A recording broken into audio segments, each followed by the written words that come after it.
یقین جانے نبی صلی اللہ علیہ وسلم کی ایک حدیث ہے، حدیث قدسی، آپ نے فرمایا 2 بھائی ہوتے تھے، ایک بہت ہی نیک ہوتا تھا اور ایک بہت ہی بد ہوتا تھا، بڑی غلط حرکتیں کیا کرتا تھا۔ ایک دن اس نے اپنے بھائی کے سامنے ایک ایسی حرکت کی جس پر اسے بھائی نے بولا، میں آپ کو اللہ کی کریمی بتانے لگا، اللہ کی غفور رحیمی بتانے لگا۔ وہ ساری زندگی گناہ گار، اٹا ہوا گناہوں سے، وہ ساری زندگی نیک عمال کرتا۔ ایک دن اس سے کوئی ایسا عمل ہوا کہ بھائی کہنے لگا، اللہ کی قسم تو دوزخ میں جائے گا۔ اس پر اللہ کو غصہ آ گیا۔ نبی صلی اللہ علیہ وسلم نے فرمایا، میں کوئی خواب نہیں بتا رہا، کہانی نہیں بتا رہا، اللہ نے فرمایا کہ یہ کون ہے مجھ پر قسم کھانے والا۔ اللہ نے اس سے ایسا عمل کروا دیا جس سے وہ جنت میں چلا گیا، اس سے ایسا عمل کروا دیا وہ دوزخ میں چلا گیا۔ تمہیں کس نے اختیار دیا تم کسی کو دوستی کہو، کسی پر لعنت بھیجو؟ نبی صلی اللہ علیہ وسلم نے فرمایا، جو بیجا کسی پر لعنت کرتا ہے، یہ لعنت بڑا عجیب لفظ ہے۔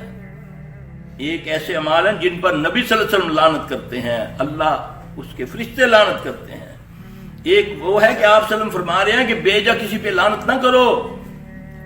لعنت جب کوئی کسی پر کرتا ہے تو وہ لعنت پہلے اس پہ نہیں جاتی، پہلے آسمانوں کی طرف جاتی ہے، اس کو دھتکار دیا جاتا ہے، پھر وہ زمین میں تحت ثرا تک جاتی ہے، اس کو دھتکار دیا جاتا ہے، وہ مشرق کو جاتی ہے، مغرب کو جاتی ہے، جنوب کو جاتی ہے، شمال کو جاتی ہے۔ جب سب طرفوں سے دھتکارا جاتا ہے پھر ان 2 پر کھڑی ہو جاتی ہے آ کر۔ اگر وہ مستحق ہے لعنت کا تو اس پر جاتی ہے، ورنہ بیجا کرنے والے پر لوٹ کے آ جاتی ہے۔ اور لعنت ایسی منحوس چیز ہے کہ اللہ کی رحمت سے محروم ہو جاتا ہے بندہ۔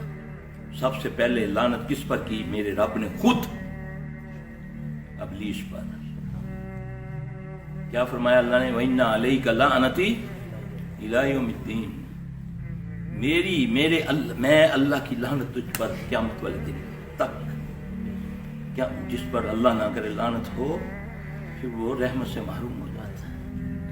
اس لیے گھروں میں بچیوں کو، بیویوں کو، بہنوں کو سمجھاؤ، آپ بھی اس لفظ سے اجتناب کیا کریں۔ گھروں میں بیٹیوں کو کہتی ہیں، باپ کو کہتی ہے، لانتی نہیں پوتریا، یعنی کہ سسر کو بول دیا، ہم سنتے ہیں نا ایسے، لانتی نہیں پترا گالتے سو یا لعنت پوی۔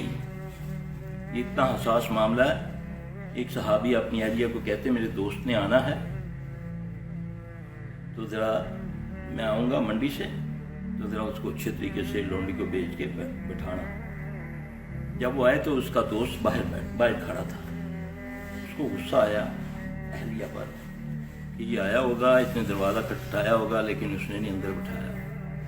جا کر بیوی اس سے پوچھتا، تم کب آیا؟ کہتا میں آیا تھا تو کھڑا کیوں ہو باہر؟ کہتا میں اندر بیٹھا تھا تو تمہاری اہلیہ نا لونڈی سے ذرا جھگڑ رہی تھی تو اس نے لونڈی پر لعنت کی، تو میں باہر آ گیا، کہیں اب لعنت نے آنا ہی آنا، یہ نہ ہو کہ میں اس میں نہ آ جاؤں۔ ہم نے اس کو معمولی جانا، جب آیا منہ سے نکال دیا۔ پھر اس کے اثرات دیکھو، اس کے اثرات دیکھو، تمہاری زمین پر پڑ رہے ہیں، تمہارے موسم پر، تمہاری زمینوں پر، تمہارے اناج پر، تمہارے گھروں میں، تمہاری دہلیزوں میں، تمہارے پودوں میں۔ کیوں؟ لفظ اثرات رکھتے ہیں۔ آپ کی ایک بیوی دوسری بیوی کو کہتی ہے نا، وہ دیکھو چھوٹے قد والی، نبی صلی اللہ علیہ وسلم نے فرمایا اگر تمہارے یہ لفظ میں 7 سمندروں میں ڈال دوں وہ بھی زہر بن جائیں۔ لفظ اثر رکھتے ہیں، منہ سے سوچ کے نکالا کرو۔ بڑے برے انجام دیکھتا ہوں، اللہ ہمیں بچانا۔ میں نے بڑے بڑے کو دیکھا ایسے کرنے والے، ایسے۔ ایک دن آیا یا کہیں جانے پیشاب پیتے اپنا پخانہ کھاتے میں نے دیکھا، اپنی آنکھوں سے منہ پر ملتے دیکھا۔ بچے کہتے ہیں بابا وضو کرو، اچھا وضو کرو، پیشاب کر دیا۔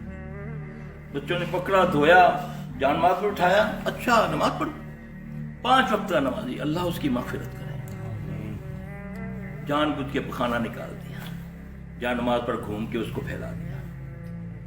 اللہ معاف فرما دے۔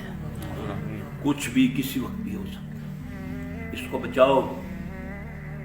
اپنے آپ کو پہچانو، جو ہو وہ بن جاؤ. وہ اللہ نے ہمیں انسان بنایا ہے، شیطان نہ بنو.